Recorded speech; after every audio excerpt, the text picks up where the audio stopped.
Are we live? We are live. We've been live for a bit. That's cool.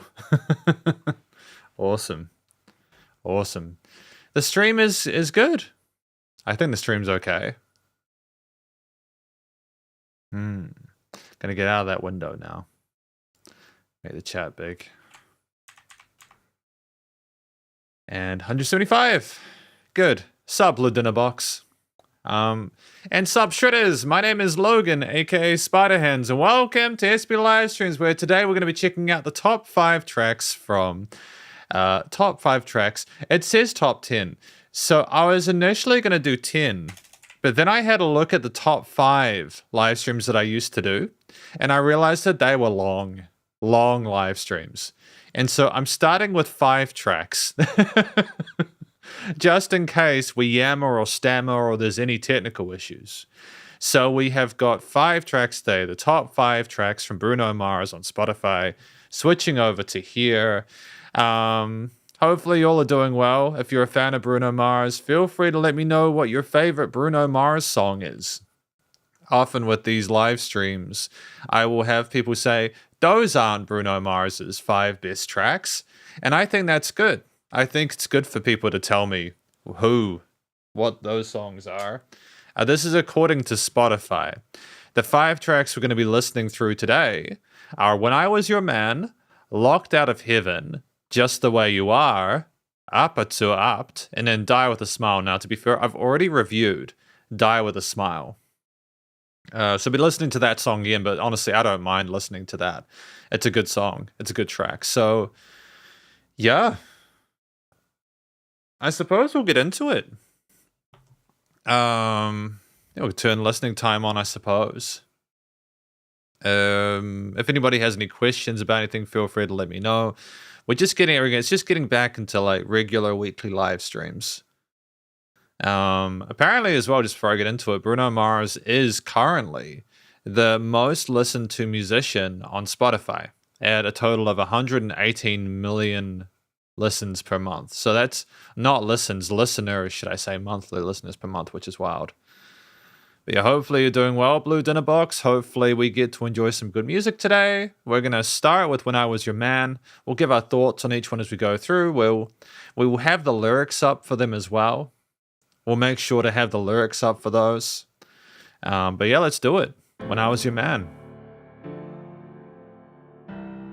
Off of the Unorthodox Jukebox album. Bruno Mars songs are usually not very long. That is true. Same bed, but it feels just a little bit bigger now. Our song on the... But just before we go any further, and I'll try not to pause too much. This is the first time, I don't know about you guys, that I've actively listened to Bruno Mars. So we'll just start from the beginning, just to be able to hear all the little intricacies with each of these tracks, you know. But yeah, no, they're not very long.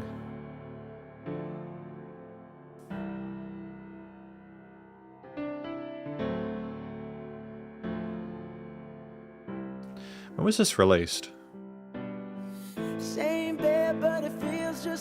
2012. Our song on the radio, but it don't sound the same. When our friends talk about you, all it does is just tear me down. 'Cause my heart breaks a little when I hear your name. It all just sounds like ooh. Effortless transition into head voice or falsetto there. Too young, too dumb to realize that I should have bought you flowers and held your hand. Should have gave you all my hours when I had the chance. Yeah, his voice, his timbre has remained pretty consistent.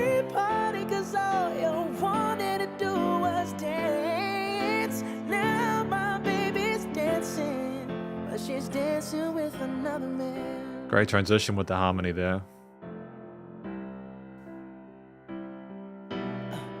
My pride, my ego, my needs, and my selfish ways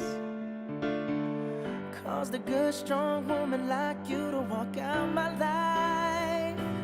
Now I'll never get to clear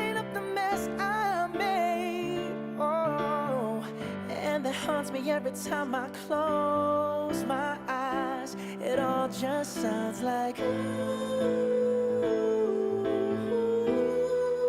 It's incredibly heartfelt. Too young, too dumb to realize that I should have bought you flowers and held your hand. Should have gave you all my hours when I had the chance.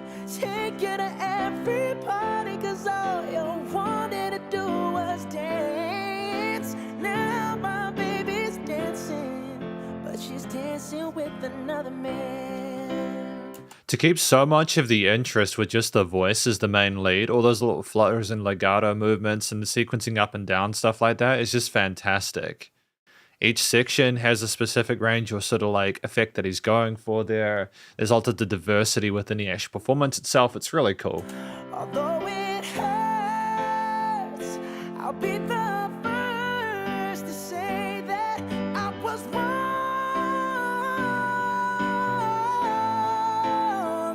Oh, I know I'm probably much too late to try and apologize for my mistakes, but I just want you to know I hope he buys you flowers. I hope he holds your hand, give you all his hours when he has the chance. Take you to every party, 'cause I remember how much you love to dance. Do all the things I should have done when I was your man. Do all the things I should have done when I was your man.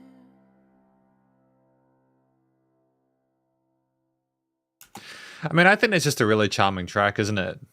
It's just a really charming first impression to Bruno Mars' music via this live stream. I'm familiar with a lot of his work because I've been alive for his entire career at this point. But let's talk about it. What do we think that this first track, When I Was Your Man, is about? I think that When I Was Your Man is about Sup, Key? Welcome to the live stream. Hopefully you're well. How's your day going so far? We're talking about When I Was Your Man from Bruno Mars. When I Was Your Man, it sounds like Bruno is kind of going over a previous relationship we had with a woman that he still loves. And for a lot of it, he's kind of mourning the fact that he didn't do enough when he was in that position with her, and he's watching this woman with someone else and realizing, oh, I've really mucked up here. I've really made just a terrible mistake here. And I think eventually he gets to a point where he can kind of commiserate and go, yeah, no, I hope that you get treated better and that you get everything you want out of this and everything like that. I hope that, all the things I should have done when I was your man. It's an interesting bittersweet tale because you can kind of hear the fact that he's having to come to terms with this mistake that he's made, and he shows a lot of vulnerability within it. But it's also delivered in a way which is very responsible and very mature. And I'm not sure how old Bruno Mars was when he released this, but I just think it's incredibly well-rounded. So I think one of the things that stands out about this is Bruno Mars' vocal performance. It's phenomenal. The recording is raw. Part of the way I can tell that is that when he belts, some of those louder notes there's like a little bit of gain peaking on the mic on the right side of the stereo field. And I think that's a healthy thing. I'm kind of wondering if they just room mic'd the entire situation. I think that part of the reason that it sounds so good is that it's not overproduced. Clearly, we have a really great handle and control of our head and chest voice, our falsetto. We can effortlessly go between those different parts of the range. We also have a really good capacity for handling not just notes within the major or minor scales, but also the chromatics, things outside of it. And we have some bluesy intonations there and stuff like that, which are kind of cool there. I dig it. We work well with the parallel major and minors that go on within the chord progressions and stuff like that. And ultimately, it's just a really fantastic song where the vocals are the lead, the main focal point for the entirety of it. And I think that if you don't allow the vocals to be this good, then you are really selling yourself short in this demand. So I think that we sung incredibly well, expressed things really eloquently whilst also being authentic, and ultimately it was just really great to listen to. And I think it's, as a final note, I'm glad that I'm listening to this song again actively today, just focusing completely on it, as opposed to doing stuff and passively listening to it, because I feel like you can miss so much even at a track that compositionally is this relatively minimalist. But we're going to listen through parts of the track now and just kind of confirm things as well. Because if we look at the instrumentation, I mean, a lot of it is piano based. And for this to be done like that kind of infers that this is Bruno Mars at a piano working through their grief and their sense of loss. And we have occasional extensions, but there's also a lot of major and minor triads which sort of invoke a sense of, oh, we're kind of keep things not too inaccessible for people that are more sort of like looking for that simplicity with harmonies from the pop splendor. But a lot of the color from the harmony also does come from what we're trying to accomplish with the vocal melodies and how they interact with the keys, which I appreciate. And a lot of Bruno Mars's more recent work is more complex, and I appreciate the kind of exploration we do there to try and find these interesting sounds and timbres and but I also appreciate that when we've just got a piano and Bruno Mars that we can't overcomplicate things. So I mean, like, we have this like very kind of gentle, consistent articulation in an eighth note groove of the keys alongside Bruno Mars, and it's very easy to listen to. It's a very somber sounding recording of a piano here. And I have no complaints with how it's portrayed. I think that, again, if you tried to put too much in or to build it up too much, it might have taken away from, again, Bruno Mars being alone with the piano.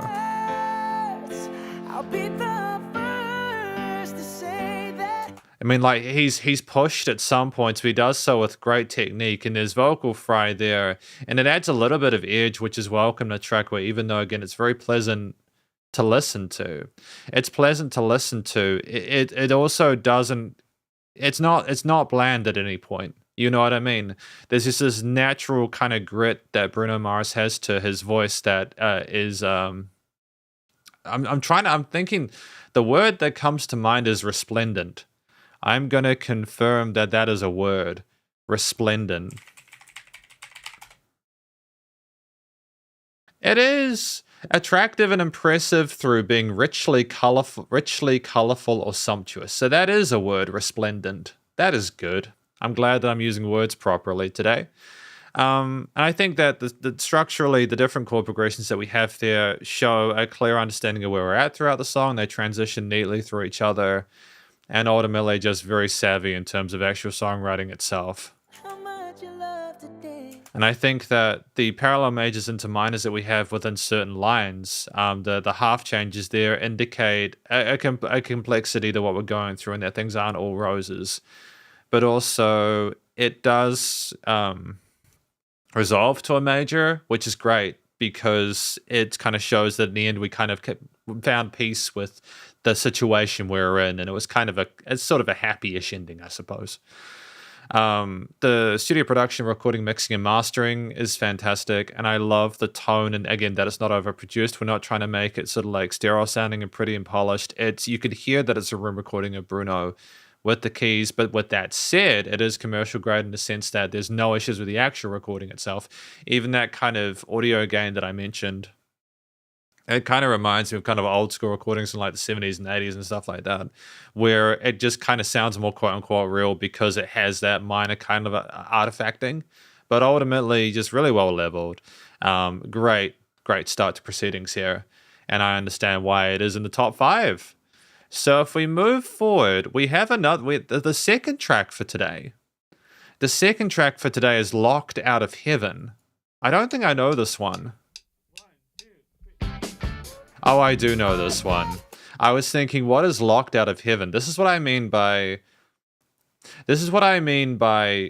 not knowing their tracks actively. Like, I've never taken the time to be able to actually go, oh, what is this? What's going on here? Why is this track what it is? I've never done this with Bruno Mars, but it's good to do it today.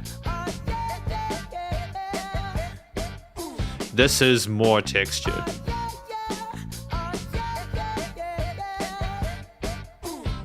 And it's really interesting with the panning there. Like it's really, and it's asymmetrical as well. It's not the same loudness across the sides of the stereo field.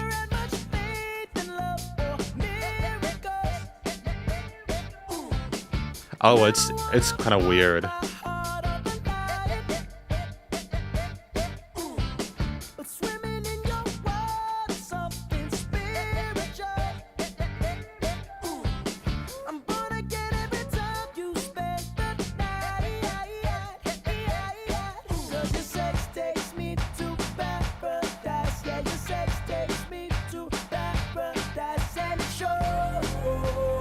Yeah, okay, this is satisfying. I'm sorry, I'm probably gonna pause a bit more today simply because I am trying to sort of like look through them in parts. Can you hear the bass guitar in that part? I think if you listen to this through headphones, you'll hear these little nuances. But the boom boom boom boom boom boom boom boom. It's like an eighth note groove, but it goes between the octaves and then it just kind of switches out. The sound design is amazing, dude.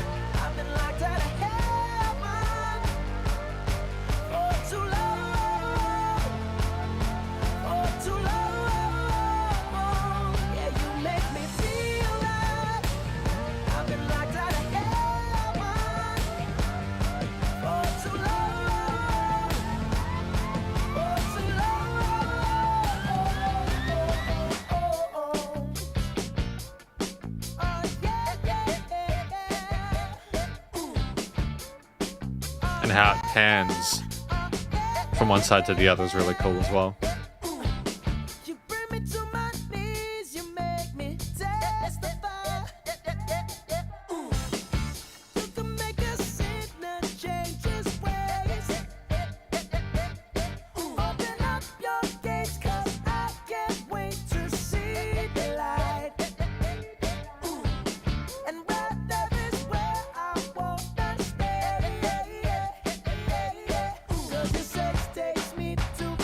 Gray used the claps to bring it up.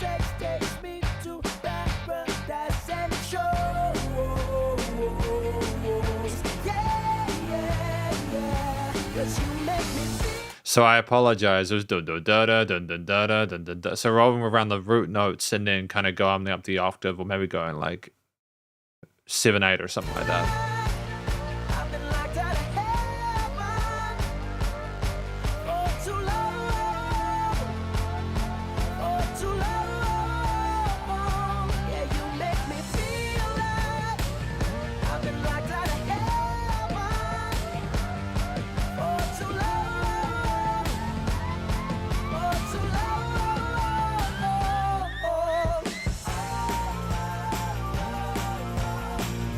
Great coloration with the bell rides there.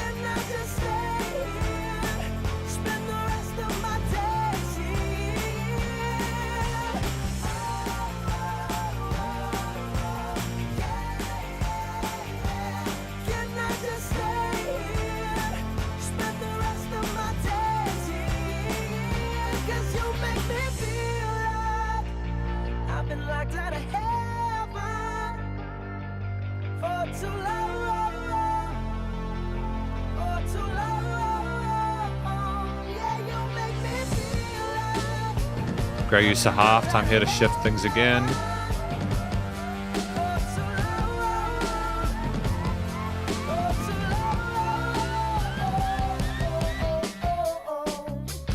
And back down to chill times.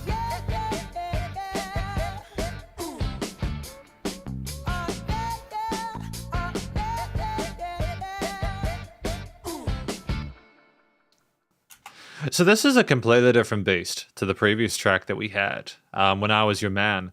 Part of what I appreciate about this track is just how much of a different experience it is when you really pay attention to the lyrics. It really is a different experience. Things get kind of risque in this. You know, there are some descriptions and some metaphors that are pretty, you know, like I feel like it's a classic example of when you listen to something passively and you're like, oh yeah, I'm dancing along to it, and then actively like, oh wow, you know, Bruno Mars is talking effectively about finding paradise between this person's legs. I don't know how much I can talk about it because I don't know how much I can get about with YouTube, but yeah, it's explicit without being explicit. There's some interesting wordplay here. And putting like a kind of a religious connotation to it, I think is a really kind of saucy way to do it as well. You know, never had much faith in love or miracles. Never want to put my heart on the line, but swimming in your water is something spiritual. That I can't say more about that, man. That's wild, dude. So yeah, there's some definite kind of like edge to this one, but in a way where I feel like it's still relatively classy, you know. So I think if we talk about this one, I think part of what I think is that differs it from the previous track is the use of like sound design with like the vocals padding from left to right, and then from right to left, and like kind of like the onomatopoeic kind of occasion behind it is really cool. You know, putting onomatopoeia into a track doesn't know what onomatopoeia is. No, it doesn't know what that word means. Like sounds as opposed to just storytelling devices. It's really clever stuff when they do that. And just again, the sound design, having it pan left and right, is just another way to kind of pique interest in it. Because otherwise, if you had the vocals, da da da da da da da, if it was like static, it just might sound a bit kind of distracting almost. It almost makes more sense to pan it so that it's like, oh, it's complete from right to left and to go backwards and forth. So we have another really competent vocal performance from Bruno Mars here. A very different mood from the previous one. A bit more breezy, a bit more kind of upbeat there, a bit of kind of, you know, like there were some really exquisite vocal harmonies in there as well in certain sections, which I appreciate. But a lot of what separates this from the previous song is the use of all these different instrumental layers, which we'll talk about in a moment. It really does level it up and shows that Bruno Mars is both okay with being like the sole focus outside of a piano accompaniment, as well as kind of having a full band behind them. I'm glad that we have that nuance there. So if we move past the fact that it was just sung really neatly and there was some interesting sound design and kind of like what kind of vocal noise and air candy noises going on the mic as well. And it's just like part of it I appreciate is just the use of those kind of analog claps in the build there. It's just a really easy rhythmic device there, which kind of separates from a drum kit in a way where it's noticeable and catchy at the same time. It kind of sounds like you're jumping or getting excited about something, which makes sense, you know. Great tone to the acoustic kit as well. You can kind of hear the bit of kind of nuance and inflection on different hits within the hi-hats, kicks, and snares parts there. And I like the different drum grooves they have as well. They're not just relying on like an eighth note the entire time. There's some 16ths occasionally, syncopated offbeat kind of stuff as well, which is kind of cool. But they do switch to like normal time quarter note grooves in the build there. And then they kind of go half-time-ish in the chorus, if not that last interlude bit as well. So they mess around with different sort of quote-unquote feels, like, or different timings to kind of keep effect. So rhythmically, in terms of the percussion, very, very good solid performance there across the board. And then we work with those tom fills as well, which is fantastic in the chorus sections. And, you know, often what you might have, you might have the situation where we rely on the crashes or the kicks or the snares to kind of work the chorus. And then you might have the toms coming up into that, but it's more kind of I don't know how to describe it. It's almost like it's trying to keep low key whilst the oscillating synth kind of builds up, like it's the pressure or tension that's building. You know what I mean? And it contrasts so well with the more sort of straightforward hi-hat grooves that you have in those verse sections, where I think that's kind of the effect. It's meant to sort of differentiate in a way that's kind of going, again, as per the previous track, even though it was just piano. Hey, this is the verse, this is the chorus, this is the interlude, etc. Sup, Jacob? Hopefully you're well. Hopefully you're having a good day. Welcome to the live stream. We are on to track number 2 of today, Locked Out of Heaven, after we listened through the previous track, which was When I Was Your Man. Fantastic track, this one. But I think outside of the drums, it's like the raunchiness of some of those synth tones, especially in the chorus there. And when you know the lyrics, that kind of makes a bit more sense, that kind of fuzziness there, that kind of grit, that pull, that angst there, that's highlighting notes within the triads really effectively. I appreciate the kind of surge there and those electronic elements contrasting as well with the acoustic elements to just make it more interesting, I suppose.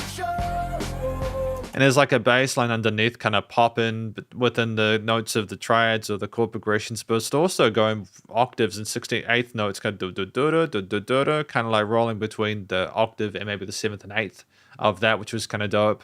It's just nice to have the bass playing different parts of different sections there to indicate a sense of movement there and not relying on a similar bass line throughout the entire time.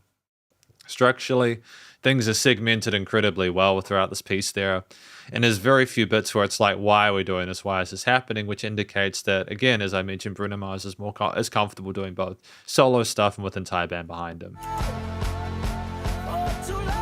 I've commented on like the oscillating synth there. There's also this really kind of cheery, bright guitar tone that I think contrasts really neatly with some of the bass parts or the synth parts or the drums there. It's a very, like, it has kind of bar chordal parts which are kind of percussive as well, kind of short. We don't really hold on those as well. And I think a lot of this track is about the groove, so it's nice to have the rhythm elements truly be rhythm elements within that.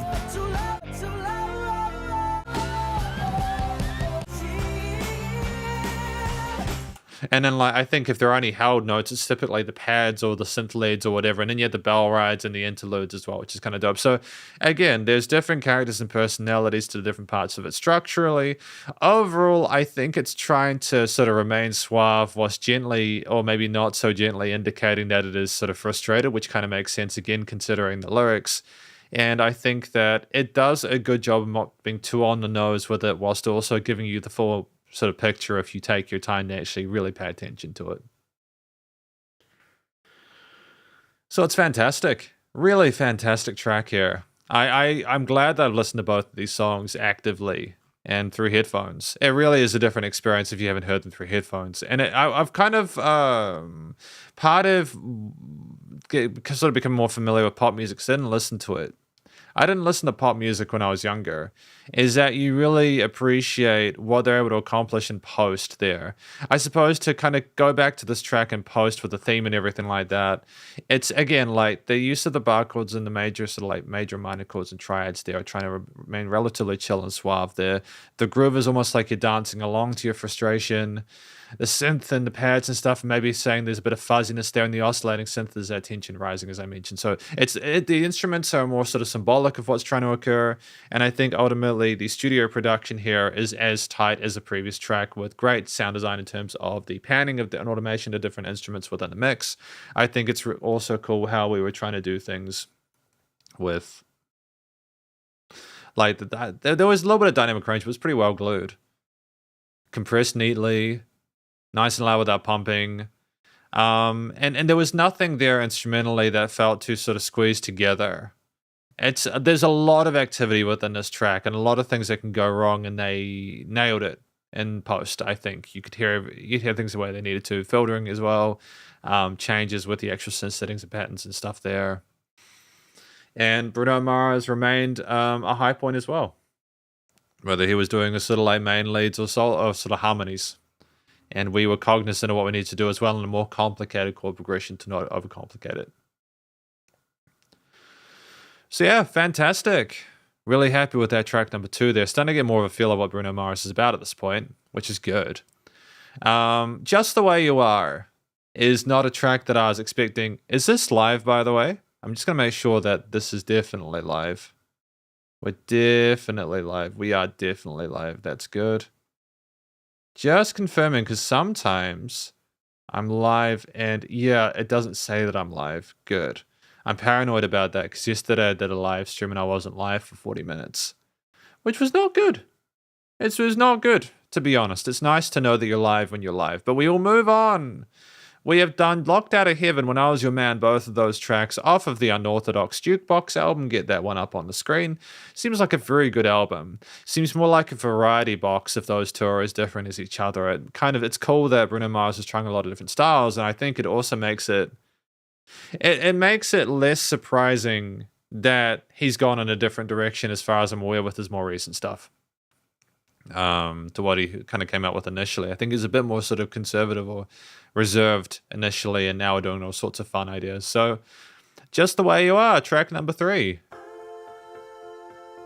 Would this be his first?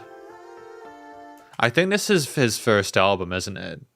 This is his first album off of the Doo Wops and Hooligans album. This track, Just the Way You Are. I think Grenade came out first, but I could be wrong.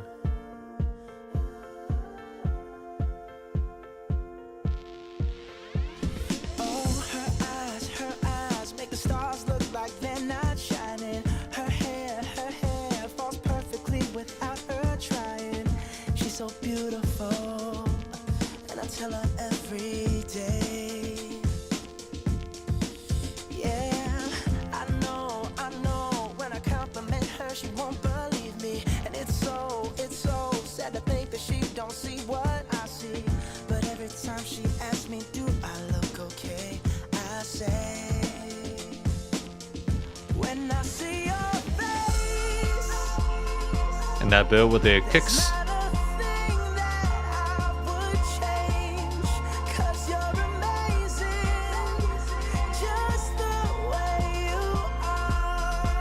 I don't know if you can hear those really beautiful sort of like pads or subleads on top there. It sounds angelic, like it's an angel from heaven, you know. I do vibe with that though, Jacob. I do like the Silk Sonic stuff. I'm surprised that Leave the Door Open was not in the top 5.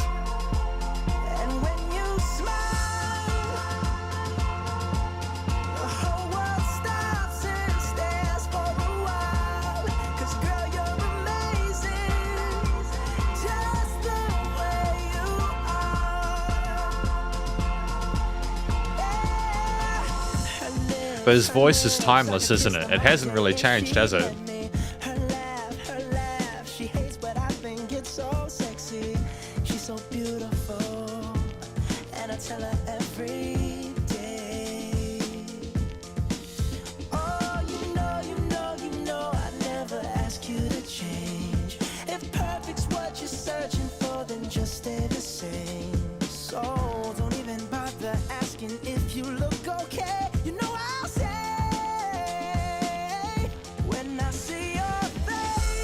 Really subtle riser going into the 808s there.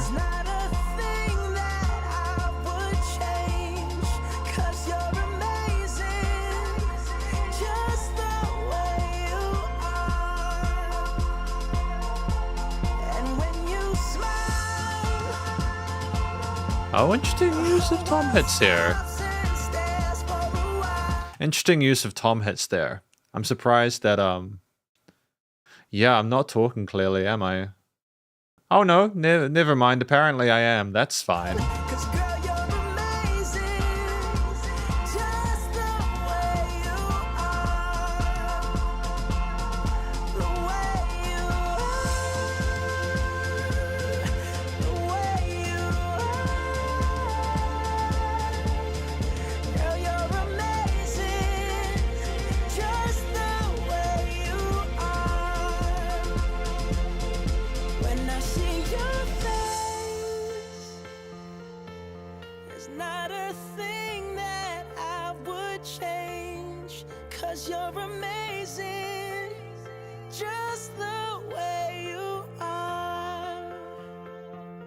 Great use of delays there.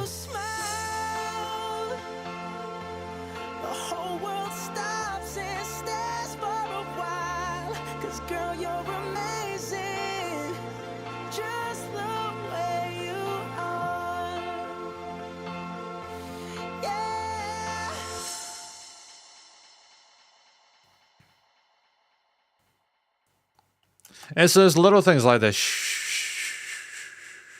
that you hear at the end of it, and it's like, oh, they added that sound effect there. That was an interesting decision. Why did they do that? You know what I mean? That was Just the Way You Are, the first track from Bruno Mars that I remember hearing anyways. What do we think it's about? I think, you know, you look at the lyrics, her eyes make the stars look like they're not shining. Her hair falls perfectly without her trying.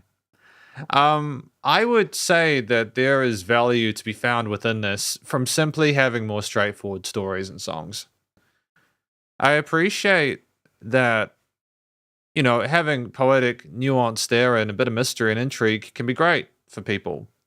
And it can be fun to watch people try to figure out what your song is about. I would also suggest that some of the most successful musicians in the world, at least currently in contemporary times, have less of that mystery around them simply because they want people to understand the songs when I sing it to them. And that could just be I'm not sure. I find it, yeah, very easy to understand. Exactly.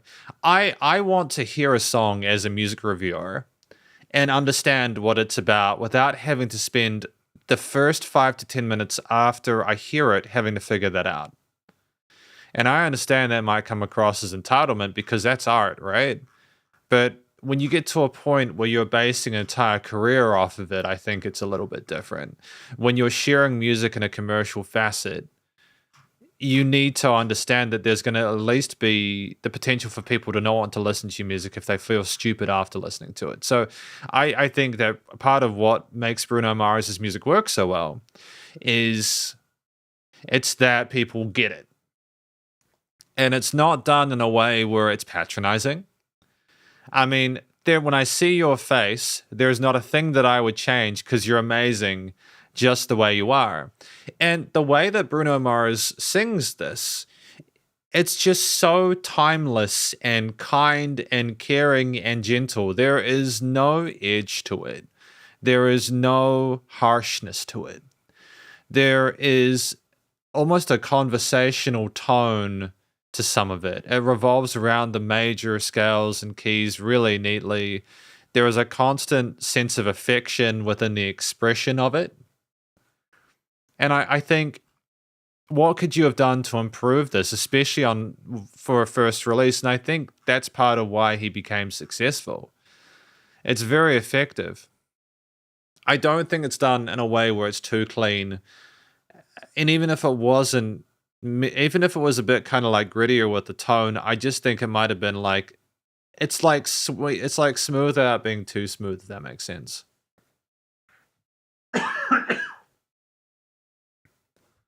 So hopefully that wasn't too loud for you guys. Apologies if that was. So yeah, I think that it's honestly a really fantastic vocal performance. I think you had a lot of really cool harmonies there as well from harmonies. A lot of really cool harmonies from Bruno Mars here, and they were used in developmental facets in like the second half of verses and stuff like that. But it was often just Bruno Mars alone in the chorus there, serenading the woman that they care for and wouldn't want to change. And when you think about the context of what they're discussing within the track, kind of makes sense. It wouldn't necessarily make sense for 3 different versions of Bruno Mars or a choir to necessarily be singing that, because it's meant to be Bruno Mars singing to that person. I think that's part of why the first song that we listened to, When I Was Your Man, When I Was Your Man, When I Was Your Man. I'm trying to remember that. I keep forgetting the name of it. When I Was Your Man worked in a similar facet to this. Clearly the song was a bit busier instrumentally, but I think vocally very, very, very solid. And again, just a good, solid quality vocal performance as well. No issues or errors there. I think, first off, before we necessarily go into the actual structure and composition of it, there was an interesting kind of LP crackle to the entirety of this track. It's an effect.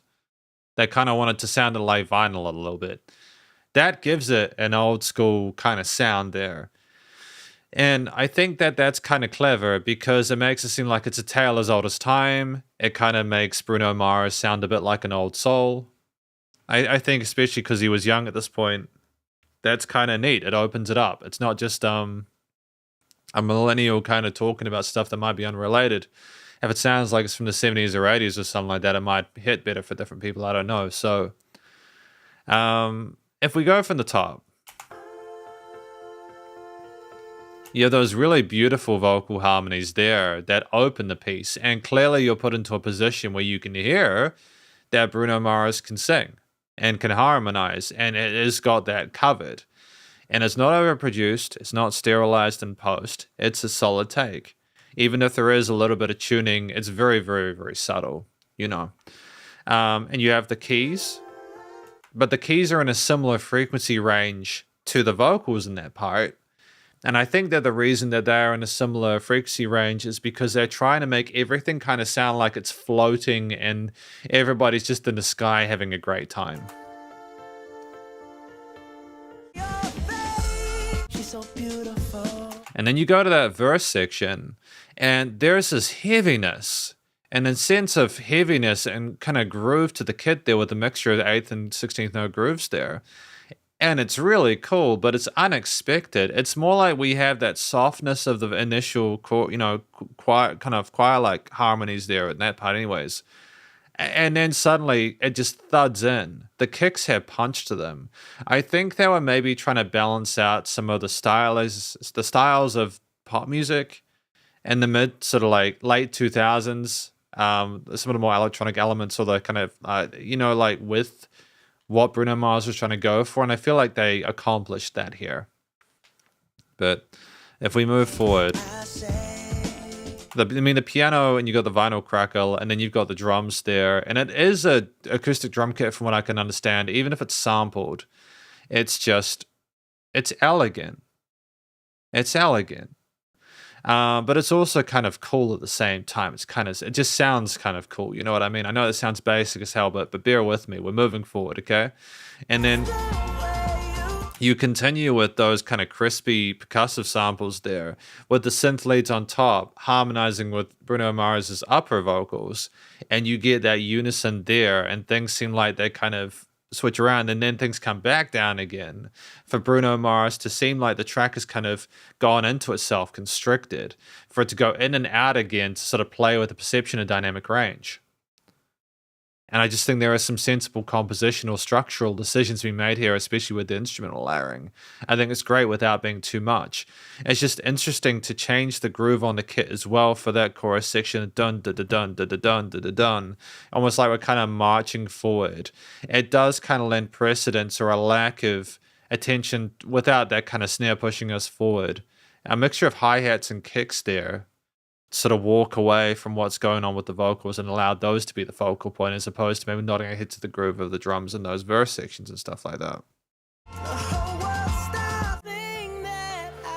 I think part of what makes the end of the track powerful is that you've just had so much of Bruno Mars with the drum kit and the whole entire song at that point, and the 808 kind of pushing you forward, neatly harmonizing with the somewhat complicated arpeggios on the right hand of the keys and the left hand kind of like filling in the bass sound. The 808s or the bass coming in with the drums there and kind of like nice and heavy without being too much. A good sort of like catchy push to it without being too overwhelming or taking away from the sweetness of what's going on with the vocal performance. But we hear it, and then it's just Bruno Mars again with the keys. And again, this, as per When I Was Your Man, it's not the only time we're going to hear him alone with the keys. And it's a very effective way of doing music, don't get me wrong, you know?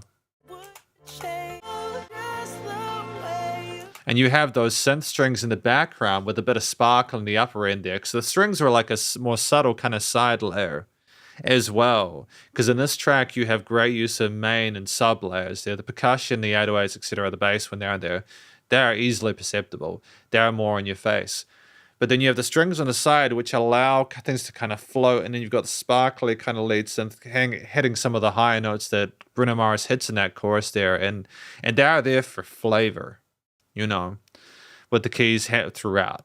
That kind of anchor point, regardless of what Bruno Mars is doing. So you have some elements that are there the whole way through, and other elements that kind of pop in for a bit of a visit and then kind of step out, or they kind of make themselves at home and then kind of leave at the end when things need to kind of go down, as per the typical kind of bell curve you have with this kind of stuff.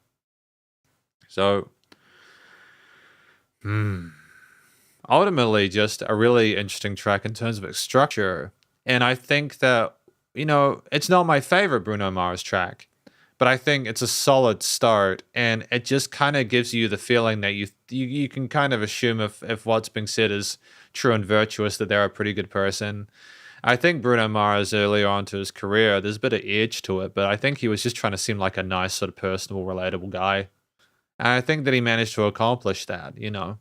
So I think that was successful. the theme of it overall was meant to be sort of more major oriented and more kind of peaceful, and there was a lot of glow to it. Whilst I think also, again, having the drums and bass come in to kind of add a sense, to take away from any sort of like cheesiness or perception that it was a bit too kind of fluffy and lighthearted. It wanted to sort of more indicate that we could do the kind of funkier kind of stuff. It was just trying to balance out those moods to not go too far in one direction. But there was enough sort of range in the feels and going halftime or like normal time, etc., to kind of keep things pushing forward. Or maybe, yeah, and just finally the studio production as per the previous two tracks, aside from the vinyl kind of like crackle that I heard, a lot of the quality was similar to previous tracks. I just think there's been like one or two interesting decisions made in post, which each of these tracks, which has really helped them to slap. So really good. Honestly, another solid effort. I'm glad I had the chance to hear it, you know? Again, I'm not really sure why there's that final at the end, but that's for Bruno Mars, for no, and for us to never find out. So we got Apatu. Yay, track number. So this is with Rose, by the way, Rose and Bruno Mars. Let's do it.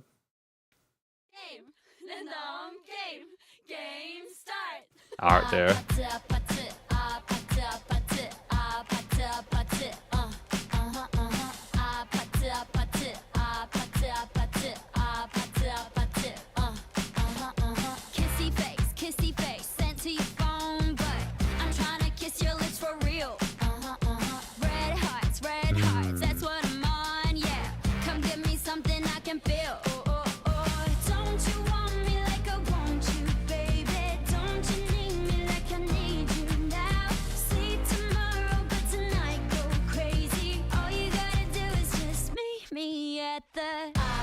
So still relatively subtle.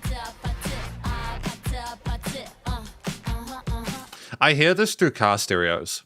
This is a very different experience for me to his previous work, where I've been exposed to a lot more of this than I would have with his previous stuff. And I'm very familiar with this personally because I quite like the song, but it's a very different experience in headphones. It's like, I think this may have been more of a compromise with Rosé's style, and also Bruno Mars' style here.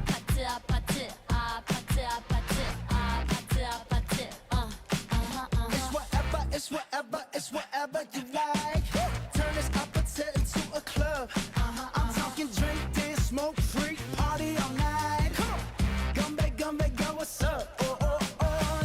And then development there with the harmonies.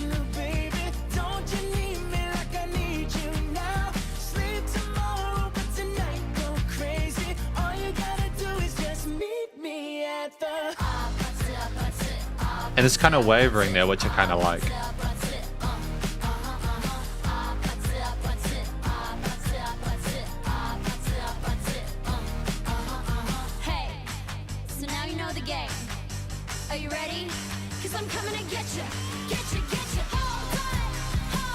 Great double time with the hi-hats.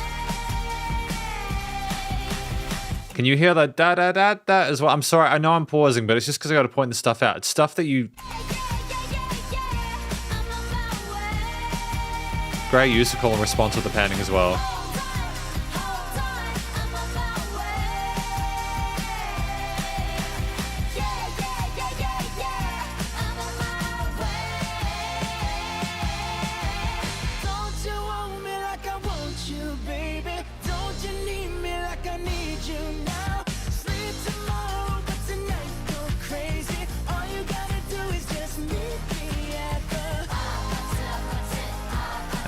Great layering and backing vocals here.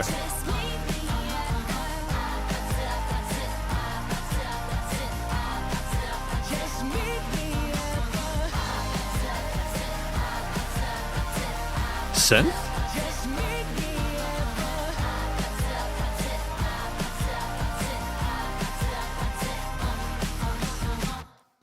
Now, I've had a very different experience with this track via these headphones, because these headphones I got, I don't know, I'll make myself big for a moment. These are kind of like, these are MDR 7506s. They're not like revolutionary luxury headphones or anything like that, but they're very, very good headphones for when you're listening to mixes to hear specific kind of like little quirks and intricacies that they've added within it. They've got good sort of like spatial design within them. You can hear things around the stereo field. It's very raw. And more importantly, they're headphones which are not designed to be particularly kind if there are issues. Now, to preface, I don't think there's any mixing issues with this, but it's a very organic sound to it. It's just got this kind of rugged nature to it, which I kind of dig quite a lot. Um, I think that this track, APT, it's all about kind of flirting with each other, but like playing like a game at a party or something like that, you know. Sleep tomorrow, but tonight go crazy. All we gotta do is meet me out there. I'm talking drink, dance, smoke, freak, party all night. Girl, what's up? Don't you want me like I want you? I mean, like clearly, again, it's more sort of stuff that's easy to understand, and it works well with an audience. If your audience is familiar with your earlier work, it could be a solo song. Yeah, it could be. Yeah. I that's an interesting one. That's an interesting statement, Blue Dinner Box. And I appreciate why you're saying that. For me personally, I think that part of what allows this track to have been successful is the combination of Bruno Mars and Rose. And my thought process behind that is actually toward the lyric. I think that when you have songs where there's a conversation between each other and are kind of bouncing off each other, this is one of the use cases for when that is helpful. I think that the idea of someone saying, you know, kissy face, send to your phone, etc., you know, you could think like, oh, okay, who are they saying that to? But then Bruno Mars comes in, and if you're not aware that it's Bruno Mars, I think this is another thing to remember is that, like, if you are hearing this without knowing who made it, you won't be taken by surprise by that. You're like, oh, holy shit, it's Bruno Mars, right? Oh, it's Bruno Mars. What is this? And so you hear it, and while, again, it definitely could work as a solo song, I think the lyrical direction here, combined with the fact that they are just so distinct with their different vocal textures and timbres, their different ranges, and the male and female dynamic, I suppose, of what they're going for within this, playing the game, I think it's sick. I think it's a really interesting combination as well, because I don't think that Bruno has collaborated with any other Korean musicians. I'm assuming that they're Korean, considering the Korean language, to be clear.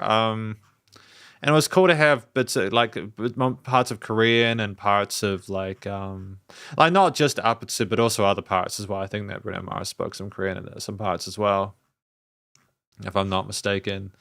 But yeah, it's cool. I like it. I like the way both of them sung. Rosé's performance was tight there. They're solid in the head and chest voice, and they are kind of remind me a lot of like the pop musicians in the mid 2000s. They're kind of like Keisha kind of vibe to it, but like not as intense. There's a bit of kind of raw kind of edge to it. They sound like they're a little bit flirtatious, a little bit fun. You know what I mean? A lot of it is personality and vibe based, but they also navigate the different chord progressions and bass lines really neatly, as well as the other musicians going around the place. And especially near the end of the track, you know, with Rose taking the first verse and then Bruno Mars taking the second, and then them coming together for the choruses at that point. At the end of the song, we've just got like the backing vocals as well behind both of them going popping off on left or right. And then you've got that kind of really fuzzy kind of synth poking its nose in around that kind of like late stage and that final repeat.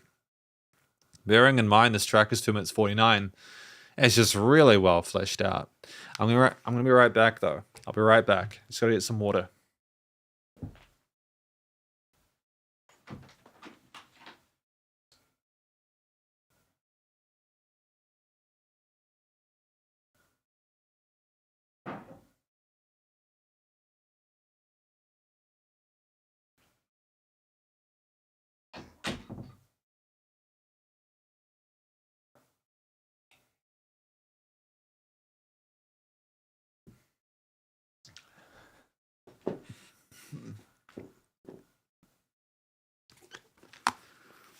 Pro tip. Remember to stay hydrated.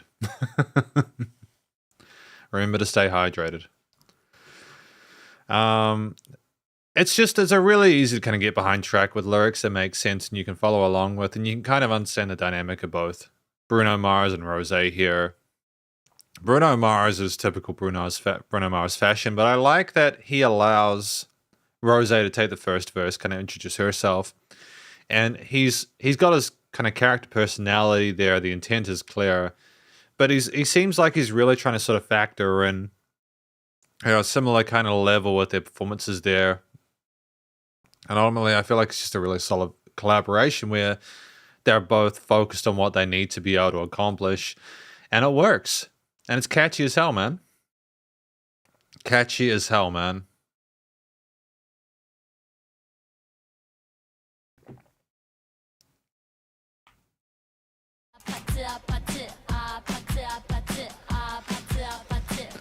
And starting with that chorus. Actually, no, starting with that part.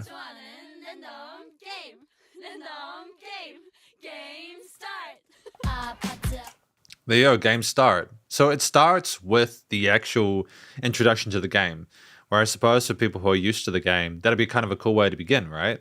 So it's just interesting. It's very different to a lot of the songs we've heard from Bruno Mars so far, where it's starting with the piano or a riff or vocals elements there, or keys or piano. It's like kind of a spoken, kind of almost like it's great to have that difference there.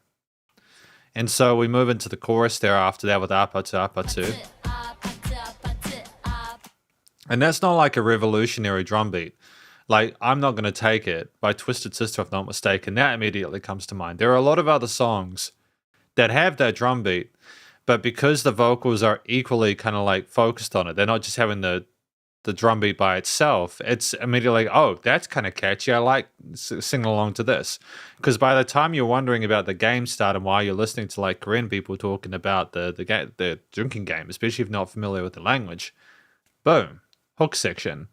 And then we don't go with that too long. It's a short track at 2 minutes 49, but it's so cool to have that kind of get straight to the point and little chunks, and then get into storytelling at a point where you're kind of familiar enough with it, with occasional kind of like synth parts there, and like, oh no, there is no synth here.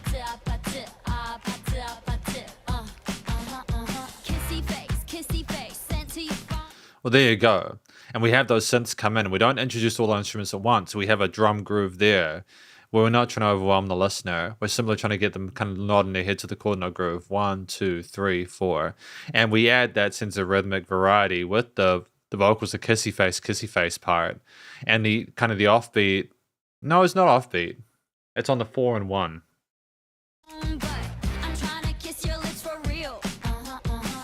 And you got the call and responses to again, more of that kind of like onomatopoeic stuff that we had in the previous Bruno Mars track, or the second one. And see, that's transition into going to the further sides of the stereo field. And it's great. It fills it out, and it kind of makes it feel like the chorus, this build part here, "Don't You Want Me Like I Want You, Baby," is kind of building into something through the perception of that alone, how the music surrounds you in the headphones. It's just that it's a great sense of development there.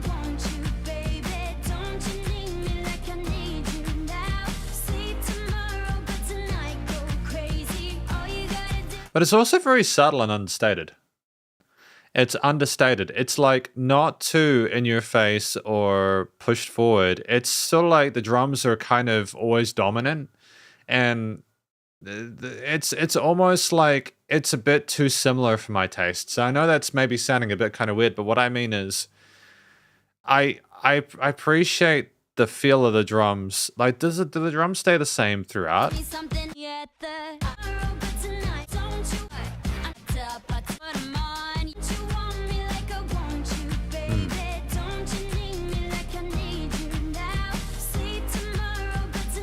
Yeah, I think it's the fact that the drums remain the same that kind of keeps things relatively consistent, maybe potentially to a detriment to me personally. But then at the same time, it's clear from the feel of those synths on the side that we're adjusting section. And then there's like a gap before the chorus, which I appreciate, you know. So I think maybe it's kind of a sneaky thing to do in the sense that like you have a song where if you only knew it was Rose, you're like, oh, okay, cool. We're kind of rolling with just the synth at this point. And then the pads go out to the sides there.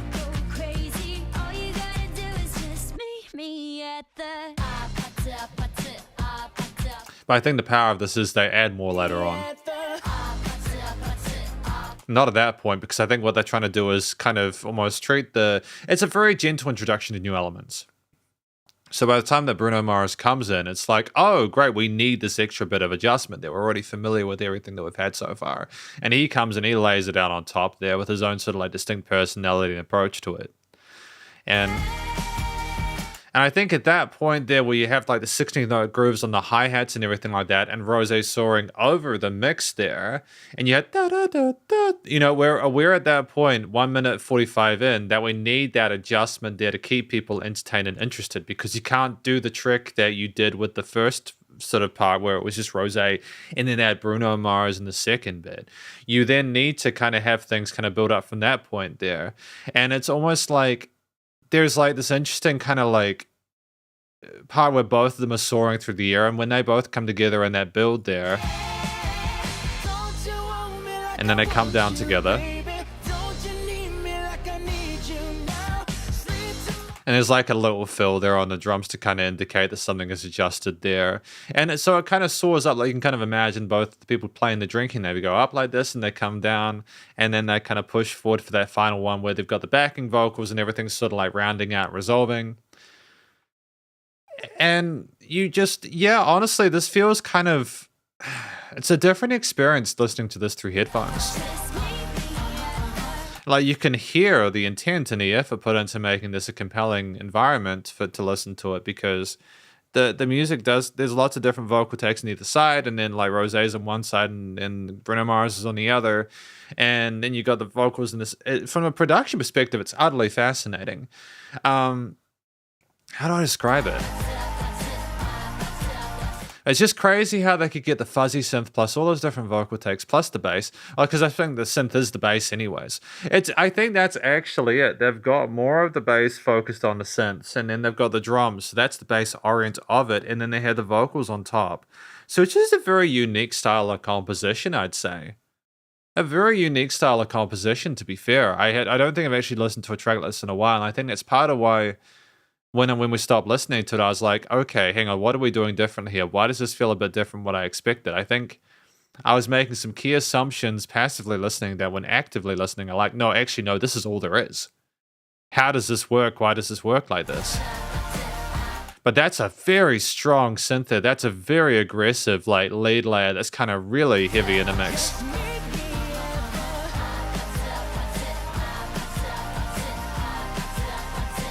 Like you can hear Rose going up higher in the mix at the end there, like harmony-wise. Like her vocals go up in her range, and I don't think they wanted to go higher than that. That's just a comfortable kind of ceiling that they're at. It's a really interesting collaboration, this one. I suppose what I'm doing with these sort of like track reviews is going through them bit by bit to kind of like, but then that's a review of it, isn't it? At the same time, it's a fun song where it seems, yeah, I don't know if it's as clean of a collaboration as Bruno Mars did with Lady Gaga, but at the same time, I think that they just have different styles, and I don't think it's a fair comparison. You know what I mean? I kind of like the kind of raunchiness of this in a sense, or kind of like how quirky it feels.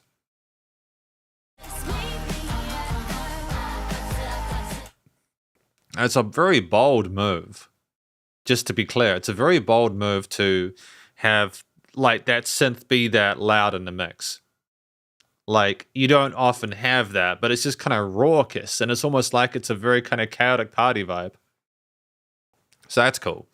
Ultimately, thematically, I think the drums are meant to be kind of catchy and groovy and kind of get you bouncing about. Boom, ba boom, ba boom, boom, ba boom, ba boom. See, it's just percussively, like rhythmically, it's very satisfying. The synths are meant to sound more contemporary, was adding maybe a sense of kind of like punch and kind of like fire to it. And I think that just the trade-off between Bruno Mars and Rose throughout this piece is solid. Honestly, I think it's a really sort of like, it's a gradual development that pays off within a shorter time frame, and it's good use of time without any filler. It's just a very, very unique experience, and I haven't really heard a lot of tracks produced like this from bigger pop stars, but I dig it. It's special, so I'm gonna give that a little heart. I think I do quite like that one. I think that's one of my like songs. We've got one more song today. One more. I'm glad I didn't commit to 10. We would have been here for 3 hours. At this rate, I'm too slow at these. Now, to be fair, we have listened to Die With A Smile in a dedicated SP Reviews video, but I just want us to like listen through this and do it favor. And to be able to sort of hear it through without the song, without the music video. And to just be able to hear it on its own, so that might be good. Lady Gaga and Bruno Mars. Off of the Mayhem album. I just woke up from a dream where you and I had to say goodbye. And I don't know what it all means, but since I survived, I realized wherever you go, that's where I'll follow.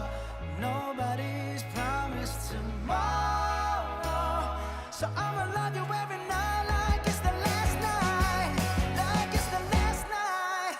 If the world was ending, I'd wanna be next to you. It's just so seamless, isn't it? It just moves so quickly. If the party was over and our time on earth was through, I'd wanna hold you just for a while. And Oh, and those rides, man, they're so subtle but so effective. if the world was ending, I'd wanna be next to you.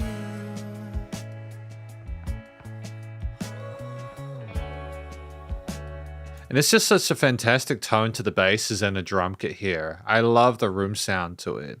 And there's this sort of sense of nostalgia with the reverbs, like the tape reverbs and tape delays and stuff that are going on in certain elements there. It's tremendous.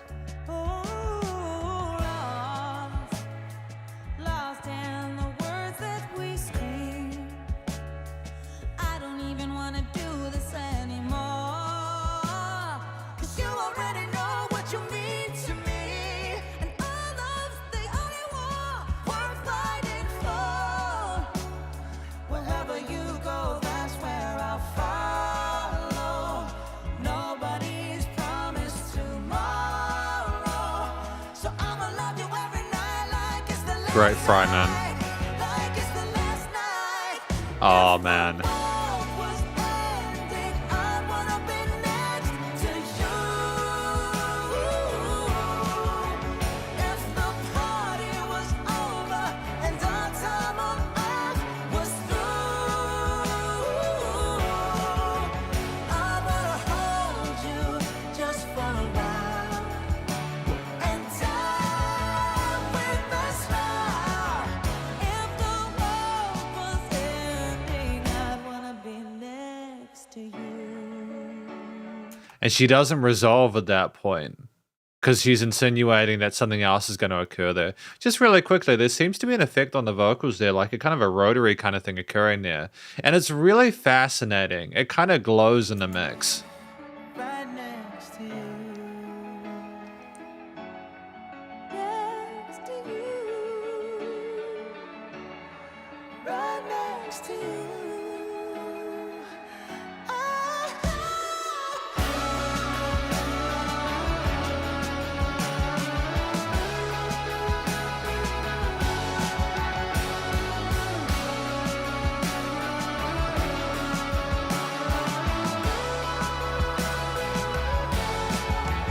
If the world was ending, I'd wanna be next to you. If the party was over and our time on earth was through, I'd wanna hold you just for a while and die with a smile. If the world was ending, Getting chills, man. I'd be next to you. If the world was ending, I'd wanna be next to you. And it resolves to that 7th note, I think, with the net chord, which is fantastic. I'd wanna be next to you. Dude, that's stunning. See, I love that song. It's mixed differently to the previous one. It's a lot more of a kind of a cohesive, clear mix to that one. I think it's just there's a sense it's more smooth. It's less percussive. This one. It sounds more like a kind of a track from the 70s or 80s with contemporary production on it. That isn't me laying into Apatsu or any APT at all. I think Die With A Smile is just a different song from different musicians and a different sort of like production vision, but they're very different tracks. And I just appreciate that regardless of what we're doing with these songs, that Bruno Mars and relative musicians Rosé and Lady Gaga smile through. I think just a comment whilst we talk about this. I think that Bruno Mars is just as strong in the collaborations as on their own, but I think that working with different musicians has helped Bruno Mars to find a bigger audience and also to kind of grow as a musician. I feel like they were massive beforehand, but when they're finding all these different colors and extra things to put in their sort of toolkit, it's just fantastic what's coming out of that. It's really positive. We look at the lyrics. What is this track about? Die With A Smile. I just woke up from a dream where you and I had to say goodbye, and I don't know what it all means, but since I survived, I realized. It's just an intense love for someone. They want to hold you just for a while and die with a smile. That if the world was ending, I just want to be next to you. And like you look at because Bruno went first, and then Lady Gaga came in second, which was like the opposite of what we had previously, where it was Rosé who went first and then Bruno.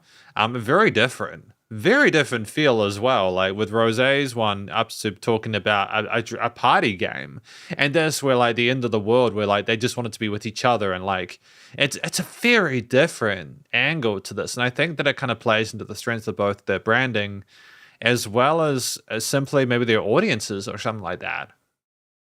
But the fact that, again, Bruno Mars is flexible in that is fantastic.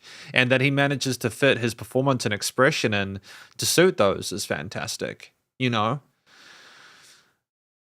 you already know what you mean to me, and our love's the only war worth fighting for. It's just stunning. The world was ending, I want to be next to you. It's a stunning track. And I think, as I said in my bigger video, I did like an entire review of the song. What I love about this is simply the quality of the vocal performance from both Bruno Mars and Lady Gaga. Now, Lady Gaga is just a phenomenal vocalist. Rosé and Lady Gaga are incomparable. They're different types of musicians and different types of vocalists. Here, I feel like what Bruno Mars is able to do is kind of match the vocal style to a sense, the intent or attitude of the person that they're working with. Where here, this was a bit more kind of balladesque, and previously it was a lot more sort of poppy. Here, it's more sort of like nostalgic and vintage here, where both Lady Gaga and Bruno Mars they're comfortable with the held notes, the legatos and vibratos, work in between. The falsetto there with Bruno Mars, I think, off the bat, but Lady Gaga, kind of a bit of vocal fry occasionally, both of them going for that intensity, that energy there to really sell the point they're trying to talk about, it being really committed to each other. It's just stunning in the sense that you hear two musicians who are highly polished in their craft, and they match each other, and also manage to do it in a way where there's just so much range within a track like this, where a lot of what's going on instrumentally doesn't necessarily match that. And what I mean by that is, if you were to think about what was capable with these different instruments and kind of compare it to what these two musicians are capable of with their vocals, it's just, they really are the focal point. There is like a guitar solo later in Die With A Smile. But here, it's very different, clearly. Like it's a different sort of aesthetic there. I think the solo is almost just the icing on the cake at this point. I think in the music video, they're kind of dancing around with each other, celebrating the fact that they've confessed how much they feel towards each other. But there are sort of chromatics and parallel majors and minors and stop starts there, and like unpredictable elements there where they really play with the expected notes or resolutions there, and they don't commit to those, and it just kind of twists and turns and makes up. It's great use of that 4 minutes there.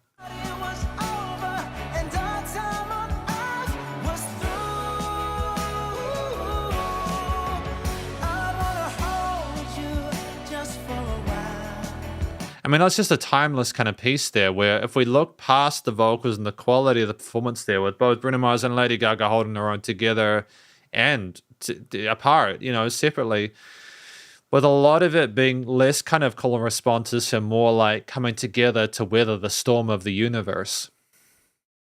It's a piece where you have the guitars at the start with the, like the misty kind of like wistful atmosphere of those extended chords like the minor sevens, etc., invoking a sense of emotional complexity harmonically with that. And the bass coming in there, very sort of like comfortable rolling with the root notes as well as going between the different parts of the scale, the pentatonics, like the fifths and the octaves, and maybe even going for like the flat sevens or the minor sevens.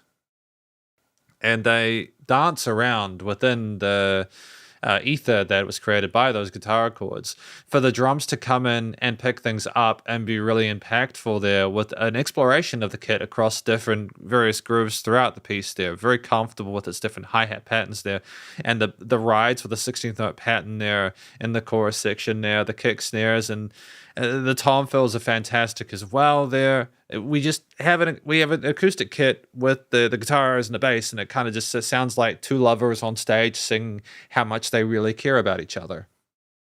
And like it does get, again, it becomes a bit more distorted or kind of like gritty as we go, but it's tremendous. It really is good. It really is a good song, and just like the actual range with the different tones and textures of the guitar is fantastic there. Has a bit of spice to it there, but in a way which is not rocky, quote unquote. It's more, again, just a bit of extra kind of like energy or oomph in that chorus section to help differentiate and fill up the spectrum a bit more.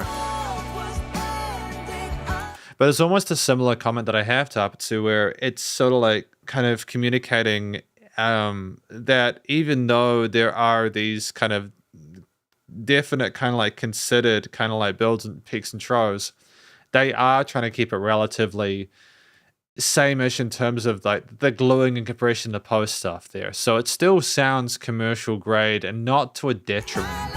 Although to be fair, like some of the parts up were very kind of blunt in how they wanted to be more profuse.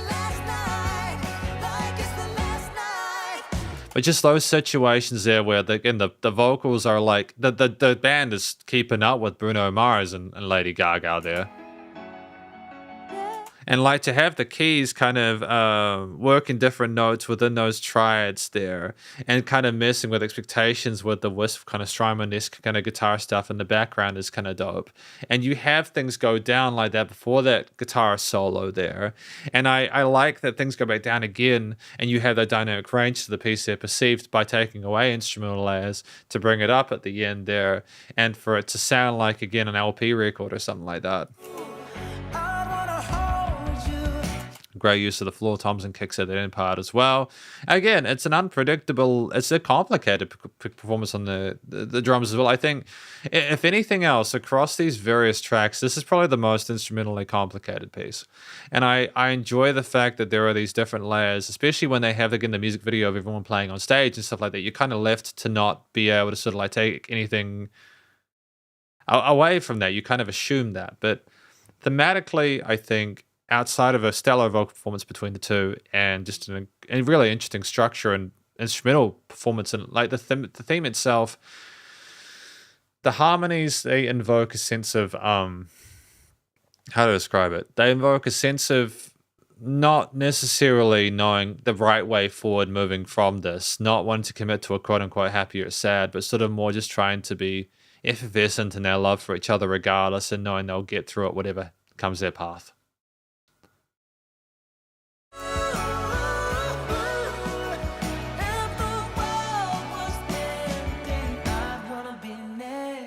But I just think, in terms of the studio production, the post recording, mixing, mastering, it really is fantastic just how they've managed to get great takes of those instruments across the kit, the guitar, bass, drums, piano, lead sections, etc. Have those wonderful reverb tails on them, the wonderful room sound to it as well. Captured both vocals without overproducing them either. Just great stellar efforts from both musicians involved. To also not need to do what we did. What was the third track? Yeah, Just the Way You Are. We had like kind of like a vinyl crackle, like kind of like an LPS sound there. It just sounded kind of mastered that way. Like they did use like an older disc, though they used equipment that came from that time period to not sort of oversaturate it, and it was charming. You know, there is that kind of analog vintage tone that started all the way across from, I suppose, Silk Sonic, which we might look as a bonus song today, just really quickly.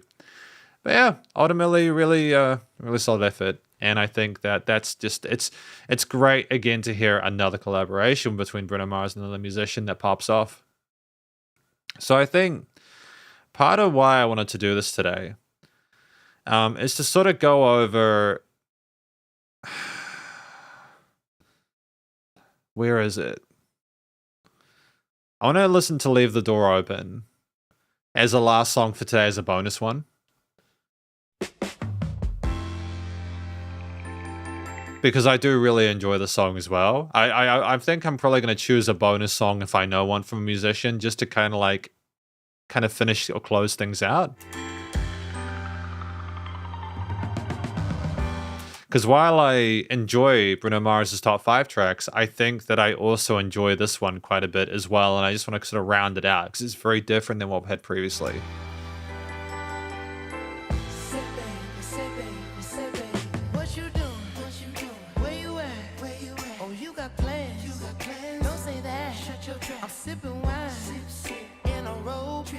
I look too good to be alone. My house clean, my pool warm, just shake smooth like a newborn. We should be dancing, romancing in the east wing and the west wing of this mansion. What's happening? I am playing no games. Although, what I have realized is that I need to keep to the rules. Because then, what if there's a band that I don't like? So I think we'll play this on the way out. Yeah, because it's top 5. And apparently, according to Spotify, this is not in the top 5. So, I just want you guys to know as well before we go any further that I do like Leave the Door Open. We'll keep it to 5 tracks for today. I think we'll conclude though. As there's already been like a long enough video already. So, what do we think about Bruno Mars after listening through these 5 tracks? I don't know about you, a lot of these songs, every single one seems to be about another person that they love. Bruno Mars' songs are about love. They are about loving another person, not being able to live with another person, being incredibly attracted to another person with like, you know, like, and all the different sorts of attractions, including the ones I'm not maybe allowed to talk about on YouTube. A lot of it is that, but he manages to change the delivery and the way that he communicates with the listener to suit the song, to suit the person that they're collaborating with, whether Rosé or Lady Gaga. It's all there to be able to tell you a similar story, but in a lot of different ways.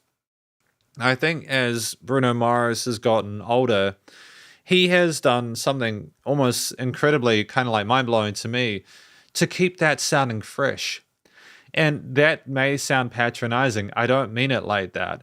It's more like I hear this and I go, how is Bruno Mars capable of being able to do this? Part of it is that his vocal performances are stellar. He is more explorative and he's more comfortable, I think, than he was in his earlier parts of his career with like Just the Way You Are and everything like that. I think he is more attuned to changing the way he delivers lines and suiting the mood of tracks like Apatu's very different way of singing to Die With a Smile, as we discussed in those previous tracks, and their individual sort of like sub-conclusions, but ultimately very capable with the hidden chest performance. Balances out a lot of the more sort of suave elements with knowing how to do the ballads when required there. And that's a flexibility that I think is required in this day and age to be able to maintain a sense of relevance, because music industry, the quote unquote vibe checks are important. You need to also be able to allow a person's song to be their song. And if you're a feature on their track, you need to allow them to be the focal point within reason. And if you go too far in your own direction and try to make it about what you want to do, then it can be kind of distracting from that. So I think ultimately, solid quality vocal performances mixed with an understanding of music theory and composition that allows him to not just roll with the diatonics, the major and minor scales, but explore blues and a whole lot of other interesting parallel majors and minors and modal stuff and chromatics and all sorts of fun stuff. So ultimately, sensational singer. Very distinct with his voice as well. His voice is distinct, comfortable with vocal fry as well as his falsetto hidden chest voice, and it's just great. It's just pleasant to listen to him. He manages to, I think, just also offer himself across a wide variety of different styles. We've had a mixture of different sort of like, I suppose, like pseudo kind of K-pop stuff, ballads for Died with a Smile, more kind of contemporary kind of like poppy stuff, or like mid 2000s or late 2000s poppy stuff, for like Just the Way You Are with like the electronic kind of sampled kicks and the 808s and stuff like that, alongside the synths and pianos. Locked Out of Heaven, where it had like kind of like synths and single coil guitar parts there, and his percussive and kind of like funky drum beats and everything like that was kind of slick there, and and like all sorts of fun kind of like air candy going on. And then you've got When I Was Your Man, which is a piano ballad there, which is a very different feeling to everything else we've had so far. Even Die With a Smile, which is the closest one there, because it is literally just the piano and Bruno Mars the entire time. And so the fact that we can never go to all these different styles of music while still maintaining a sense of uniqueness and relevance is satisfying. The fact that we can do so with the majority of the instrumental performances surrounding us sounding thoroughly sort of like captivating, and not just, again, rolling with the diatonics, we're rolling with chromatics and notes outside of the scales and messing around parallel majors and minors, such as Die With a Smile, but also other tracks being more simplistic with the chords that we had and the arpeggios in When I Was Your Man. And also upper too, with like just the synths and the drums and stuff like that. When things are so minimalist, we know to either step back or push ourselves forward and be compelling. We know to allow other musicians to have their time in the sun. And we know to use our vocal melodies to be another instrument with the mix, or harmonies to be an instrument in the mix. But also we had some vocal melodies in the falsetto range or upper ranges like Die With a Smile and stuff like that. So it was cool. Honestly, like, I think a lot of the power of Bruno Mars comes from being able to sort of like surface across a wide variety of genres, including the stuff from Silk Sonic and a lot of other bands. And it's just charming. It's just, and he doesn't miss. I know there's other songs as well. There's a lot of other songs that Bruno Mars has made that have been huge. And it's not surprising anymore. I think, again, you need to actively listen to his music, because if you don't, you miss out a lot of the little fun things that they're doing in post there that people who are fans of his and listen to his music by headphones will be able to hear, or without any distractions there. So ultimately, I hear this and I think that throughout Bruno Mars's career, he has simply been trying to find different ways to keep himself interested in music. And I adore that, because it's tricky to, I suppose, to be stuck in a box. And I think that would have been the thing that made it difficult for him to continue in his career. So I think like going with Mark Ronson and Silk Sonic and everything like that, doing all these different sort of like projects has kept him away from that. And it's no wonder that he is now currently the number one musician on Spotify, again, with 118 million listeners. It's just bananas. And I think I just have, even though it's not my favorite kind of music, I have respect for him as a musician, because he manages to keep the song short as well. No song that I've heard so far today has been more than 4 minutes without a good reason for it. They do often have builds or interludes. They don't overdo certain parts or do like double choruses without needing to do so, like without being a valid reason for doing so. And if they're short and there's no filler, then what are you missing out on, right? And so ultimately, it's a situation, a scenario where you have short songs that are full of interesting production decisions as well as instrumental parts there, but a variety of different layups, with Bruno Mars being the main point of interest as well as the people he works with. Thematically, again, with the subject matter we've discussed, usually working with major or minor triads there, having core melodies that are sung by Bruno Mars that are sometimes mirrored by other sort of sub-lead instruments. And you walk away from it feeling like you can either enjoy these tracks individually, or you can enjoy them as a whole. And I think at this point, especially with the music over the last 5 years, I walk into his projects feeling like I'll have a different experience each time, instrumentally, vocally, despite there being proof that that might not be the case. And even if that is the case, you don't mind because of how good it sounds. The studio production, recording, mixing, and mastering is sensational. I like that we have some part tracks, such as Up To, which are a bit more raw, and other parts which are dialect with a smile, which are wonderfully polished. I like the fact that we're comfortable having that range. Songs like, When I Was Your Man, simply having that room recorded piano, and here you can hear Bruno Mars, a bit of kind of like gain on the track channel and everything like that, but it's not a detriment. Even songs we didn't check out today, like Leave the Door Open and other ones, just so much personality and feel behind them. They're really well curated individual experiences. And so I suppose, with the fundamentals of like the vocal recording being solid, the instrumental layer parts being done well, and even if they're like a little bit kind of like prevalent or like a little bit forward, like Up To with the ending synth there, the kind of fuzzy kind of caustic nature of it, you can kind of figure out why that is. And so there's dynamic range to the pieces, but they're still nicely glued. They're nice and loud without pumping, so the bus compression limiting are handled. There's no weird issues with the frequency spectrum. There's no weird resonant frequencies. The music surrounds you in the headphones, and often there'll be parts where like if different vocals go ba ba ba ba, or like kind of the vocals go da da da da, and like it's just always fun stuff going on in the post that they do with like the automation, the panning, and stuff like that, and the placement and caller responses. Just really fantastic music. Fantastic music. So I'm glad that I had the chance to listen through Bruno Mars' top 5 tracks on Spotify today.